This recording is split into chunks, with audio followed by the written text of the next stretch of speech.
had remembered English summers as timid, and every time I stepped outside I was surprised by bold blue sky. I had spent some time that morning thinking about what to wear, stuck half-dressed in the wardrobe mirror. There really wasn't an outfit for every occasion after all. I had settled on white shirt, loose jeans, shop-clean trainers, obnoxious sunglasses. "Is it too jovial?" I asked Olivia, sending a picture by text. But she was in Italy at a wedding on the walls of Volterra, and she didn't reply. There was a receptionist, just like in any other office. "Do you have an appointment?" she asked. "Yes," I said. "With the warden." "With the director?" "Sure, with the director." "Are you Alexandra?" "That's me." The warden had agreed to meet me in the entrance hall. "There's a reduced staff on Saturday afternoons," she had said. "And no visitors after 3 p.m. It should be quiet for you." "I'd like that," I said. "Thanks." "I shouldn't say this," she said, "but it would be the time for the great escape." Now she came down the corridor, filling it. I had read about her online. She was the first female warden of a high-security facility in the country, and she had given a few interviews after her appointment. She'd wanted to be a police officer at a time when height restrictions were still in force, and she was 2 inches under.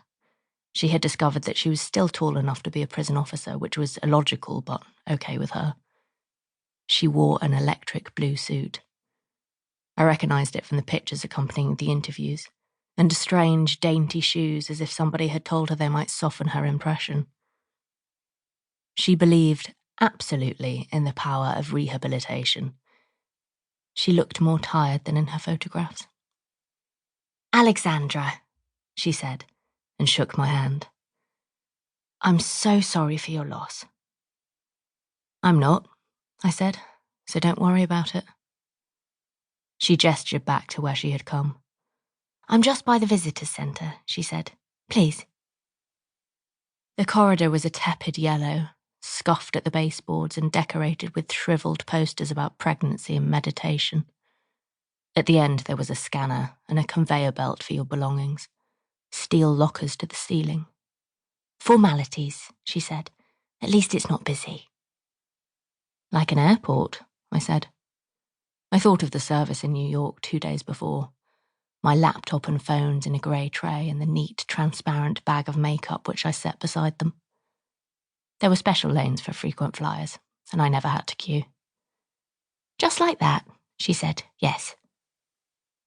She unloaded her pockets onto the conveyor belt and passed through the scanner. She carried a security pass, a pink fan, and a children's sunscreen. "A whole family of redheads," she said. "We're not built for days like this." In her pass photograph, she looked like a teenager, eager to begin the first day of work. My pockets were empty. I followed her straight through. Inside, too, there was no one around. We walked through the visitors' centre where the plastic tables and secured chairs awaited the next session. At the end of the room, there was a metal door without windows. Somewhere behind that, I assumed, was Mother, and the confines of each of her small days. I touched a chair as we passed and thought of my siblings, waiting in the stale room for Mother to be presented to them. Delilah would have reclined here on many occasions, and Ethan had visited once, although only for the nobility of it. He'd written a piece for the Sunday Times afterwards entitled "The Problems with Forgiveness," which were many and predictable. The warden's office was through a different door. She touched her pass to the wall and patted herself down for a final key. It was in the pocket above her heart and attached to a plastic photo frame full of red-headed children. "Well," she said, "here we are." It was a simple office with pockmarked walls and a view to the motorway. She seemed to have recognised this and decided that it wouldn't do. She had brought in a stern wooden desk and an office chair. She had found a budget for 2 leather sofas which she would need for delicate conversations. On the walls were her certificates and a map of the United Kingdom.